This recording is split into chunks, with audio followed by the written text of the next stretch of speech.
नमस्ते दोस्तों, स्वागत है आपका लॉ हट पर। आज हम एक बहुत ही इंपॉर्टेंट केस के बारे में बात करेंगे और इस केस का नाम है Ravinder and others versus state of Haryana. ये केस ना केवल एक क्रिमिनल केस है बल्कि ये हमें कोर्ट के प्रैक्टिकल जानकारी, कानून की बारीकियां और प्रूफ के महत्व को भी समझाता है। तो चलिए बिना देरी के शुरू करते हैं। यह केस हरियाणा के रेवाड़ी डिस्ट्रिक्ट का है। इसमें आरोप था कि रविंदर और नरेंद्र सिंह ने एक 16 साल की लड़की को अगवा किया, उसके साथ बुरा व्यवहार किया और उससे गलत काम किया। लड़की ने पुलिस को बताया कि उसे सुबह 4 बजे के करीब घर से उठा लिया गया था। अब सवाल उठता है कि जब भी कोई केस आता है तो सबसे पहले हमें उसकी एज और कंसेंट की बात करनी पड़ती है, क्योंकि भारतीय कानून में यह बहुत ज़रूरी होता है। सबसे पहले कोर्ट ने देखा कि लड़की की एज क्या है। प्रोसिक्यूशन ने एक हैंड रिटन नोट दिखाया जिसमें लिखा था कि उसकी डेट ऑफ बर्थ 20 अक्टूबर 1986 है। पर कोर्ट ने कहा कि ये सिर्फ एक नोट है और इस पर कोई ऑफिशियल सर्टिफिकेट या विटनेस भी नहीं है। तो कोर्ट ने कहा कि स्कूल के रिकॉर्ड जब तक उनके साथ विटनेस ना हो तब तक रिलायबल नहीं होते।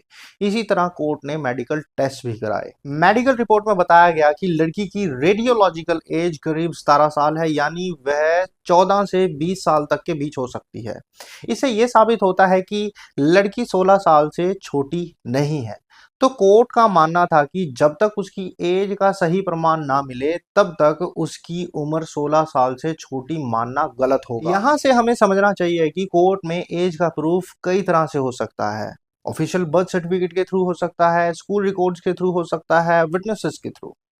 इनमें से कोई भी एक पर्याप्त हो सकता है, लेकिन बिना विटनेसेस या प्रॉपर डॉक्यूमेंट्स के ये सब्सटेंशियल नहीं होता। दूसरा बड़ा मुद्दा था, क्या लड़की के साथ जो हुआ वो उसकी मर्जी से था या नहीं। कोर्ट ने पाया कि लड़की ने अपने प्रेमी को प्रेम पत्र लिखे थे जिनमें उसने अपनी फीलिंग एक्सप्रेस की थी। ये लेटर्स हैंडराइटिंग एक्सपर्ट्स ने भी वेरीफाई किए। इसमें लिखा था कि लड़की अपनी इच्छा से उस लड़के के साथ, अपने प्रेमी के साथ जाना चाहती थी। तो कोर्ट ने माना कि ये सब बातें उसके कंसेंट को दर्शाती हैं। साथ ही लड़की के माता पिता भी जानते थे कि लड़की का उस लड़के के साथ रिश्ता है। इससे हमें सीख मिलती है कि जब भी कोई केस आता है जिसमें कंसेंट की बात होती है तो कोर्ट को सबसे पहले ये देखना होता है कि क्या ये रिलेशनशिप उसकी मर्जी से था या दबाव में था। इसके लिए लोग लिखित में अपनी फीलिंग्स या दूसरों के विटनेस बयान भी दे सकते हैं। अब मुख्य बात आती है कोर्ट में सबूत, एविडेंस कितने जरूरी होते हैं। यहाँ पर प्रोसिक्यूशन के पास पर्याप्त सबूत नहीं थे, प्लस जो एज प्रूफ के लिए सबूत थे वो भी कमजोर थे।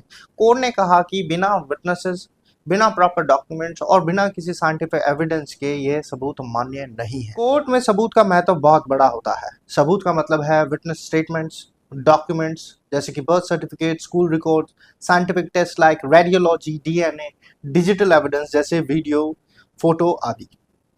अगर इन सबूतों में से कोई भी कमजोर हो तो केस कमजोर हो जाता है। इसलिए किसी भी केस में सबूतों को मजबूत करने के लिए विटनेसेस और प्रॉपर टेस्टिंग बहुत जरूरी होती है। अंत में कोर्ट ने कहा कि जब तक प्रूफ क्लियर नहीं होते किसी को भी दोषी नहीं माना जा सकता। रविंदर और नरेंद्र को बरी कर दिया गया। यह हमें सिखाता है कि कानून का पालन तभी होता है जब सबूत मजबूत हो। किसी को भी फंसाने के लिए प्रूफ का होना जरूरी है। इस केस से हमें कई बातें सीखने को मिलती हैं। एज का प्रूफ बहुत जरूरी है। ऑफिशियल डॉक्यूमेंट्स और साइंटिफिक टेस्ट का इस्तेमाल करें। कंसेंट का मतलब है बिना दबाव और अपने मन से सहमति देना। सबूतों की ताकत कोर्ट में बहुत मायने रखती है। विटनेसेस, डॉक्यूमेंट्स और साइंटिफिक टेस्ट मजबूत होने चाहिए। कोर्ट में किसी भी बात को सबूत के बिना मानना गलत है। तो दोस्तों, ये केस हमें कानून की सही प्रैक्टिकल इस्तेमाल की झलक दिखाता है। हमें हमेशा याद रखना चाहिए कि कानून की किताबें तभी काम करती हैं जब उनका सही इस्तेमाल होता है। अगर आपको ये वीडियो अच्छा लगे तो लाइक करें, शेयर करें और सब्सक्राइब करें। अपनी राय कमेंट में ज़रूर बताएं। आप क्या सोचते हैं इस केस के बारे में। धन्यवाद।